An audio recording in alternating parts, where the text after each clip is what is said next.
In today's video, I'm going to teach you how to use Figma offline. If you rely on Figma for design work, you probably know it runs primarily in the browser and saves your files to the cloud.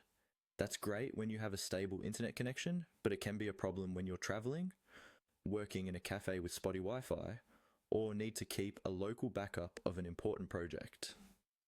In this walkthrough, I'll show you a simple way to save your work locally so you can access it even when you're offline. First, open Figma and go to the file you want to work with. This might be one of your drafts or a project shared with your team. From your file list, click directly on the file thumbnail or name to open it. Give it a moment to load fully, especially if it's a large design with lots of components or pages. It's important that everything has synced correctly before you save a local copy. Once your file is open, look towards the top area of the Figma interface for the file name. Next to it, you'll see a small arrow or a More icon. Click on that More arrow. This opens a menu with additional options related to the current file. Think of this as your quick access to file-level actions like renaming, sharing, or changing file settings.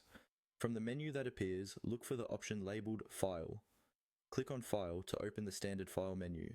If you've used other design tools or text editors, this will feel familiar. This menu is where Figma keeps commands related to saving, exporting, and managing your document.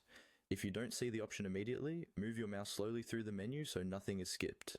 Inside the File menu, you'll find an option called Save Local File, or similar, depending on your version of Figma. Click on Save Local File. Your browser or desktop app will now open a system dialog asking where you want to save the file on your computer.